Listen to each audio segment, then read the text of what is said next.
Bia Kamal Kanor Online TV. Mi jirama jidit ki rama pa ibn kajan channel me gorejin bishu subscribe. Ka gorejin ba mishale notification bell biji chu twine.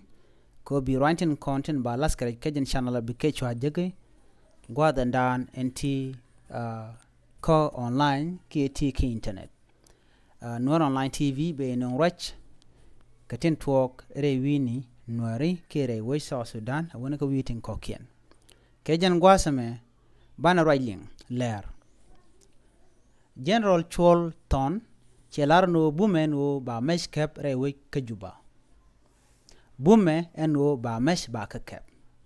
Adwa badien bum ko de me de ka kebo bana jegui ka dwa bandan en chalat keje ke cha gor keje enetin kon tin non ka roine rewe ka South Sudan. Chala de ne tin gwe ka wich eno kame ni tede ne tintere wich ka juba reg midit. Chengni me cha bom top selpa kere no ba mech wotada civilian ki na tin cheng lora re wich ka juba wona ka South Sudan kelio ngode beja. General Chol Thon balok ala kwede ni men pai kwany ka muktab e let Angelina tin no wal chela de no bech chela no be de ni kwany de ni tibimach wokap tede jiwich tin cha de ni a chengni me chala de muktab en let kwani Dr. Yang Machar tin me chala de eno Dr. Yang Machar eno che General Chol Thon balok che jagor ke chala do Queen General Chol Thon balok a yer warga male me chatain karon kin daru wal badak kan kuma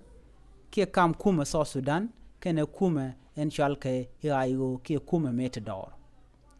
en me chatain karon kin daru wal badak chala Dr. Yang Machar no cha je yar self care ko cha kwere me cha kwan teleje ngaitin na mo kel mi chala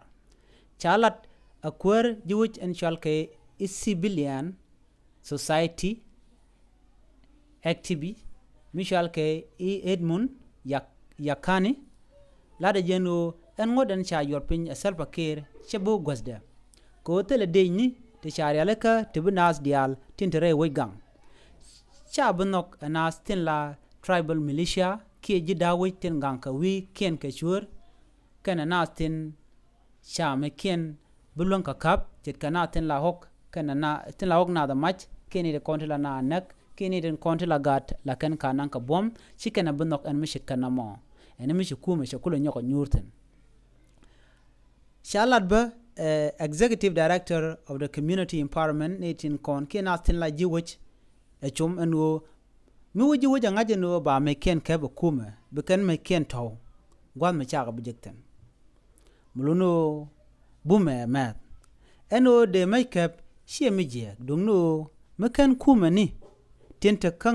ka ngang nom ki tinte ka gak na kam ken me ken kon mat tel do me de mech tinte tenena tlon ka kap kaja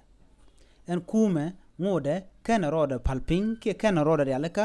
gore jeno de tidial tinde mal kul nyot eno mali jatin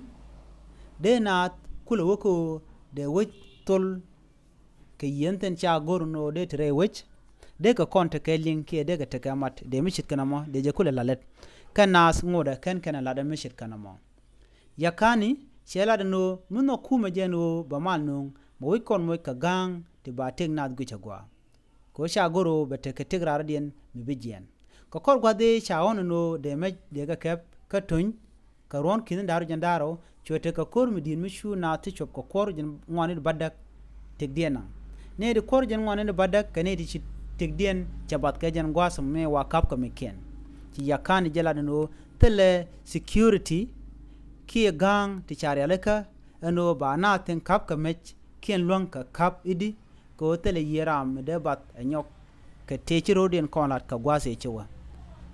General Chol Thon balok shela no shenyok en man chala da kweri de lat ko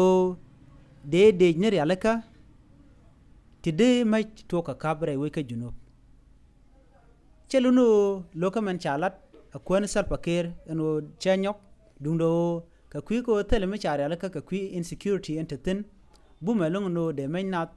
kep an bongo chonga kel ka kwerba bangod ba la da mal dana gor kwere duno kameni ka sibiliani ngode area kel mo gor gwecha gwa General Chulton Balok shela duno ba konje ka kwardial tin yan ke dinye dial rewe ka so Sudan ka duobende mishit kanamo nang rar keje an duobende maj kep keje gor ne dial shelat ram kel karwade enamo amishalat ejen kweram pai kwany men la Minister Defense ke Defense Minister me chalat gwas Angelina Ten shwe ngod ba wo ba men dane chalado de me de ga kef changote ke diu kete ke diu ke duptin konen chalat neme gore jen wo bnas tin kontila ayo kene kume ki aji ki kumun dialen kon ki pan dial re we ka South Sudan gor je bugte ke lin kenyam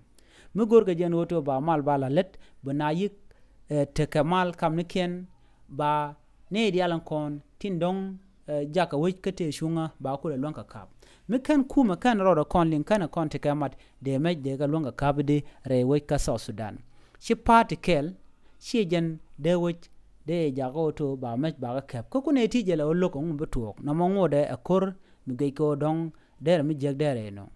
en kwer General Cholton Balok chela do shen mi shit kana ma shen bulong dundo ngode be chon kel ba ka kwer re waje dana la de wech de jagang na me kel mugwa dungno gore jeno bine di albu te kamat ba rek ka kwar di atin content win de ni kano bi parin di albatin kontere we ka South Sudan be konte kamal ke be te gelen kamne ken bina kula we ko de metentere we ka South Sudan ba kula kap namo ajenen lot ka je to bume e long anu ba metentere we ka South Sudan ba longa kap kala wude shale General Cholton Balok en pay kwen ka jen kor gwada pay we mi jiram jidit ke jen channel me gorejin bi subscribe ko bi rwandi alan kon tin ba nong ya kanwer online ka tong naat bi ka chwa je kamal bi ate kamal